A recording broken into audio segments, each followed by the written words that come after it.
Voltando ao nosso assunto aqui, se temos hora certa para desencarnar, como que a gente pode entender, Elaine, essa questão de morrer bem? É um pouco complexo, né? Mas ao mesmo tempo a gente pode simplificar, né? Eu ia brincar, falar, nessa existência eu não morri ainda, né? Mas talvez eu traga algumas reminiscências do passado, não, né? Eu posso te garantir que você está viva, porque nós estamos te vendo aqui. Estamos te vendo aqui. Você não é médium, né? De evidência, Edson? Não. Eu acho que a gente precisa simplificar a doutrina espírita e a gente precisa simplificar um pouco, às vezes, os nossos entendimentos. O que é viver bem, né? Então, não vamos falar o que é morrer bem. Vamos falar o que é viver bem hoje para nós, segundo o que acreditamos, né? Viver bem hoje para nós é cada vez termos mais consciência das nossas dificuldades e daquilo que nós precisamos melhorar, né, a fim de evoluirmos e aproveitarmos essa nossa reencarnação. Então, nós estamos aqui com a missão, né, a designação, a permissão de Deus para que a gente possa progredir. Então, se eu me conduzo, claro que eu tenho minhas dificuldades, minhas insuficiências, mas se eu me conduzo nessa existência com este propósito, sendo uma boa pessoa na forma geral, um bom cidadão, em todas as minhas convivências sociais, e também busco no meu interior, né, aquela sinceridade, aquela coisa de você se olhar no espelho e você ser sincero com você mesmo e buscar se melhorar nas suas deficiências, com certeza você vai ter uma boa morte. Por quê? É aquela história da missão cumprida. E fazendo um paralelo com o viajor, com a viagem, chegamos ao destino, né? Então, o regresso é natural. Então, se eu chego no meu destino, regressar é uma coisa natural.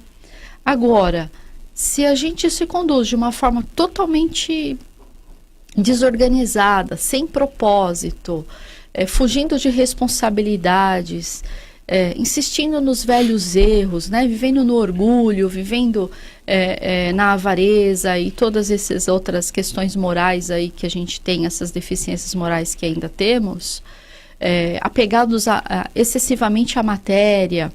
Tudo isso são dificuldades que na hora da passagem a gente vai ter, né? Eu acredito dessa forma. E aí, Edson? Então, para você poder morrer bem, Cláudio, você precisa viver bem. E o que é viver bem? É você ter consciência, né, de que a vida é essa passagem, é um momento. Ontem mesmo, em sala de aula, a gente estava discutindo essa questão, né, da questão dos vícios, por exemplo. Tá? Você, como espírito, você reencarna, você não tem vícios. Tá certo? Aliás, você pode reparar, você durante uma boa fase da tua vida, você não tem vícios. Depois você começa a adquirir esses vícios no convívio social. Você traz tendências, né? Mas eu falo vícios, por exemplo, vamos fazer vícios químicos, que interferem no corpo físico. Tá. Né? Como bebida, cigarro, droga, coisa desse tipo. Tá? Não estou falando de vícios de sentimentos, ou de vícios de emoções, ou morais, não. Estou falando de vícios físicos. Você, como espírito, não tem esses vícios. Só que você, convivendo num corpo físico, você vai adquirindo esses vícios. O vício já é uma palavra que significa dependência, tá certo?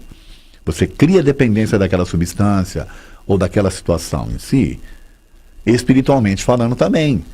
Então você acaba encarnando limpo e desencarna viciado. Quer dizer, olha a loucura. E você, como espírito, né, viciado, o que vai acontecer lá no plano espiritual? Como é que você vai satisfazer no plano espiritual uma necessidade que era física? Né? Ficando por aqui, né? Perturbando as pessoas, sendo chamado aí de encosto, né? De obsessor. A maioria dos processos obsessivos não tem a ver com um inimigo em si, tem a ver com um espírito necessitado, um espírito que não entendeu, no caso da ouvinte aí que falou, né? Um espírito que ainda não entendeu, ou que não está aceitando que desencarnou, ou que não consegue se desprender. porque fica preso às coisas materiais. Jesus já dizia, né? Onde tiver teu tesouro, estará teu coração. Quer dizer, então a gente tem que cuidar do que a gente cativa como tesouros nossos aqui na vida, né? Infelizmente, a gente vive num mundo em que se privilegia as pessoas que têm coisas, e não as pessoas que são. Então, quando você vive num mundo onde o privilégio é das pessoas que têm, as pessoas fazem loucuras para ter. Verdade. Se corrompem outras, fazem essas loucuras todas em função de uma vida física abundante, né?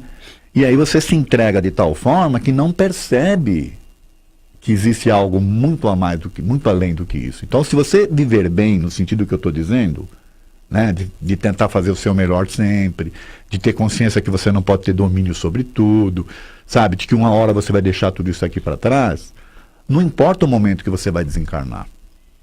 Tudo bem, eu, por exemplo, se você perguntar assim para mim, você está preparado para desencarnar hoje? Eu vou dizer, não. Acho que ninguém tá. Acho que ninguém. Mas se eu tenho essa consciência, se eu perceber, por exemplo, que eu desencarnei, eu não vou ter dificuldade, talvez, em me adaptar. Porque eu considero isso. Tá certo? E vou sair daqui consciente de que eu tentei fazer sempre o meu melhor, né? Ok? Eu acho que dessa forma que a gente tem que pensar, né? Enquanto você está sendo útil para Deus, né? Você tem uma utilidade aqui no planeta, né? Então, você não vai voltar, regressar à pátria espiritual se você ainda tem as suas questões a superar e está sendo útil, né? Aliás, tem uma questão também lá no Livro dos Espíritos, que é isso aí, se fosse um homem de bem, não teria morrido. Isso. Até falam isso. Por que só morrem as pessoas boas, ficam as tranqueiras, né? Os Espíritos explicam, é porque o bom já cumpriu, o outro ainda precisa... Quem aprendeu a lição não precisa estar mais na escola, o outro ainda né? precisa aprender coisas, né? Quer dizer... Né? É para pensar nisso daí. Se você me permitir, durante a fala do Edson, me surgiu essa vontade de só fazer um esclarecimento, né? Quando a gente fala das questões materiais, esclarecer um pouco o que a gente falou anteriormente. Se confunde muito, né? E até ontem no nosso grupo de estudo a gente falou um pouco sobre isso. Se confunde muito, as pessoas têm um entendimento às vezes equivocado de que você precisa ser totalmente abnegado da matéria, né? Voto de pobreza, de simplicidade, de humildade. Não é nesse sentido que a gente está falando, né?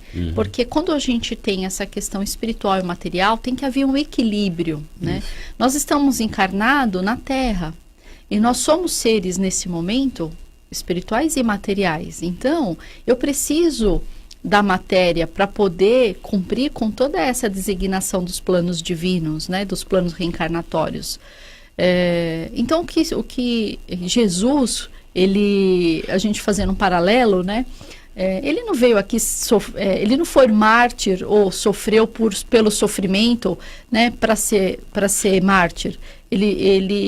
A missão dele era outra, né? E às vezes as pessoas se espelham em Jesus e ficam se infringindo sofrimentos, tá distante, né? Ou achando que para ser bom tem que fazer voto de pobreza, ou que é pecado ter coisas, querer progredir materialmente. Mas não é nesse sentido, né? É a forma em como você busca as questões materiais, com desonestidade, com exagero, com ganância. Isso que não é interessante, que não é bom moralmente para o nosso crescimento. É evidente que querer ter uma vida melhor, proporcionar uma vida mais tranquila, mais confortável para os seus, e para você mesmo e para os seus entes queridos, isso faz parte do nosso crescimento e da nossa vida como ser, né, material também. Aliás, tem uma frase de Jesus que fala sobre isso. Buscai primeiramente as coisas do céu, que o resto tudo lhe será dado por acréscimo. Significa que quando você tem essa consciência espiritual, você se coloca nessa condição, o resto aqui da vida vai ser dado por acréscimo. Então tudo que vem é por acréscimo. Então você não entende aquilo como sendo o principal. Tá certo? Aquilo é um acréscimo, é algo que você está usufrutuário naquele momento. Tá certo? Então aquilo não vai te afetar. Não vai ser o principal da tua vida. Apesar de que você vai ser usufrutuário daquilo. Você vai usar sim. E eu gosto muito também, para explicar isso, lá do Evangelho, tem no Sede Perfeitos, né?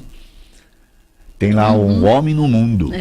Essa passagem Aquilo é fantástico. Aquilo ali, todo espírita deveria ler e reler aquilo para entender esse conceito. Sim. Né? De que você pode sim viver no mundo, você vai ser usufrutuário das coisas do mundo, sem problema nenhum, porém, na medida certa. Na medida certa. Né? Você pode ter bens materiais, você pode ter tudo, mas que não seja isso o que vai motivar você, o que vai fazer os seus valores principais, né? Porque tudo aquilo que você se apega, você vai sentir falta. Verdade. Tá certo? E a gente espírita ainda traz às vezes um ranço da influência católica, onde a igreja durante muitos séculos, né, incutiu aquela ideia de que o pobre, o reino do céu... é pobre, mas é limpinho. O reino do céu pertence aos pobres, né? Então tem aquela passagem, é mais fácil um camelo passar pelo buraco da agulha do que um rico entrar no reino dos céus, né?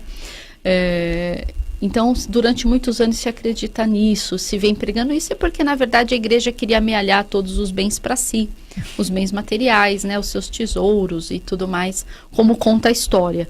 E a gente traz isso, talvez, no inconsciente coletivo, como se fosse uma verdade, de que para ser feliz precisa ser pobre. A questão não é essa, né? Para você ser feliz, você tem que ter equilíbrio, né? E agir com justiça e com amor. Né? A Maria de Fátima Rufino: tem muita gente à toa nessa vida que não quer fazer mais nada, só viciar, desanimar, não tem ideia para ser nada na vida, não trabalha, a terra está cheia de gente assim. Maria de Fátima Rufino: tá cheia de gente assim, mas tem muito mais gente boa, né, Edson? Então, eu achei essa fala da Maria de Fátima um pouco pesada, pessimista. Pessimista e negativa demais. Maria de Fátima, você precisa mudar e enxergar outras coisas, né? Talvez mudar aí seu foco, mudar as frequências, né, dos lugares que você vai. Eu não conheço, né, a tua vida, mas se você pudesse talvez ir numa casa espírita, frequentar aí lugares onde tem pessoas voltadas para o bem, né? Você talvez mude a sua visão de mundo. Realmente tem pessoas assim, porque elas não acreditam em nada. Tem pessoas que não acreditam nem na morte, tá certo? Quer dizer, as pessoas vivem de tal forma que ignoram, né? E elas estão encarnadas aqui justamente para aprender, né? A conviver com outros espíritos e começarem a mudar. Aqui é uma terra de oportunidades para todos, né? A grande questão que eu estava falando, Cláudia, é assim: tem pessoas, da forma como a vida é organizada, a sociedade é organizada, nessa coisa do ter, as pessoas são, né, endeusadas porque possuem. Então as pessoas, para ter, elas fazem coisas, né? O que faz uma pessoa, por exemplo, virar um traficante de droga, sabendo que você vai fazer um mal para o outro, né? Você, o ganho fácil, tá certo? O dinheiro, o status, ou você ter... Então, você vê a maioria desses grandes traficantes aí, tem palácios, tem casas, né? Pô, vi uma notícia aí de uma vez, de um desses colombianos aí que foi preso, pô, o cara tinha banheira, né? O banheiro do cara, a privada era de ouro, pô. Olha o nível, olha o absurdo. Bem materialista. Aonde você vai, quer dizer, em função do que a vida coloca para as pessoas como sendo o ideal. As pessoas esquecem que são espíritos e que um dia elas vão... Quer dizer, esquecem não, nem lembram, né? Ou não consideram. E um dia vão deixar, né, de viver. Aliás, Cláudio, só para complementar sobre isso, a gente está falando aqui dessa questão espírita, né? O espiritismo matou a morte. Tá certo? Quer dizer, não existe a morte para o espírito, existe uma transformação, existe uma continuidade, existe um retorno.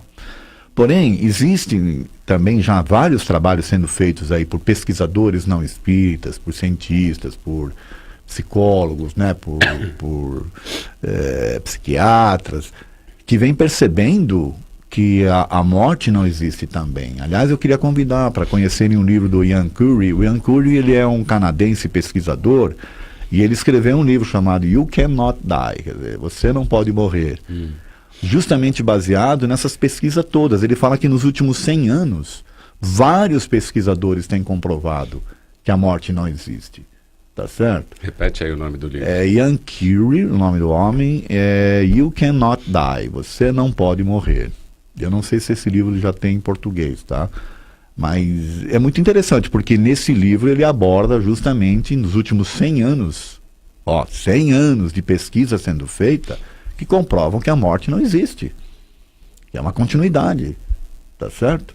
E a gente está aqui, né, achando que a vida é tudo, então a gente, né? E tem também um livro maravilhoso do Richard Simonetti, né? Quem Tem Medo da Morte, que também é um livro assim E muito trata com bom humor, né? muito esclarecedor. Legal.